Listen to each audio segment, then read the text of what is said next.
สบายดีนะมื้อนี้อาจารย์จะมาสอนเกี่ยวกับหมูเส้นนะและก็หมูออดที่เป็นในภาษาลาวว่าหยางหรือเมนหยางเหมือนบ่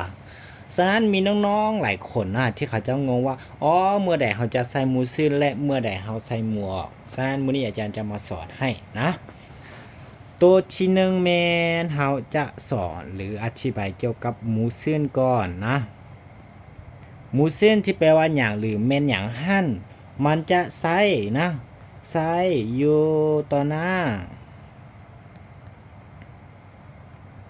ของขามหนามถ้าว่าลงท้ายด้วยคำนามหรืออยู่บนวางมันบ่เวลาเขาเห็นมันบ่อยู่บนวางขนาดอยู่จากบนที่เราคิดนี้ขนาดเป็นคำนามแม่เราต้องใส่หมูเสื่อนเราใส่หมูออกบ่ได้ตัวอย่างที่หนึ่งเขาบอกว่าเวียกหยังหรือว่าแมนเวียกหยังเขาจะเขียนว่าหมูเสื่อนอีดีเยอแมนเวียกหยังฉะนั้นอยู่นี่เขาใส่หมูเสื่อนเข้าไปเขาใส่หมูออกบ่ได้นะเพราะเป็นคำนามต่อไปตัวอย่างที่สองแมนปัญหาหยังเขาจะว่า무슨 문제แบบนี้เห็นบ่ 문제예요แม่นปัญหาหยังนะข้อที่สามแม่นอาหารหยังเขาจะว่า무슨 음식이에요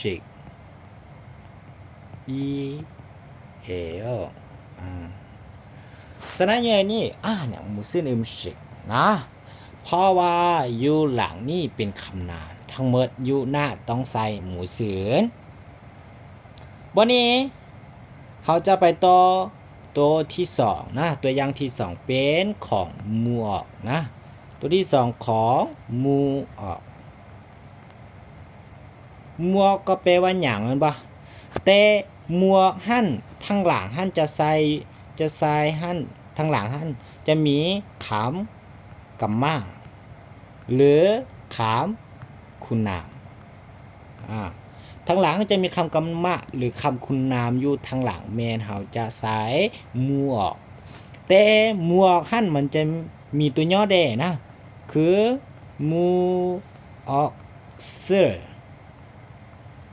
เขาเจ้าจะเขียนย่อได้เป็นโมลฉะนั้นพวกน้องจะเห็นหลายๆตัวนะที่ว่าเขียนแบบนี้แล้วอักจังงงนะต่อไปมูออดซื่อๆมันก็แปลว่ามันก็เขียนได้ตัวย่อเป็นโมแบบนี้นะฉะนั้นมันจะมี1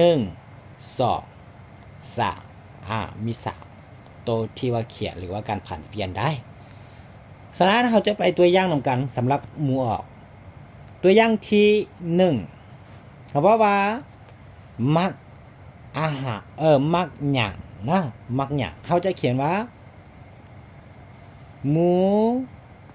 ออดซื้อชออาเฮโยมักหยังนะประโยคที่2เฮ็ดหยังหรือเฮ็ดเกียกหยังมันบอกเฮ็ดหยังเฮ็ดหยังเขาจะเขียนว่าโมเฮโยแม่นบ่พวกน้องจะเห็นตลอดบ่หรือเขาจะเขียนแบบนี้ก็ได้มูออซึเฮโยแบบนี้ก็ได้คือกันแม่นบ่แต่ว่ามันจะยาวซื่อๆฉะนั้นเขาเจ้าก็เลยเขียนย่อๆเป็นโมเฮโยแบบนี้นะ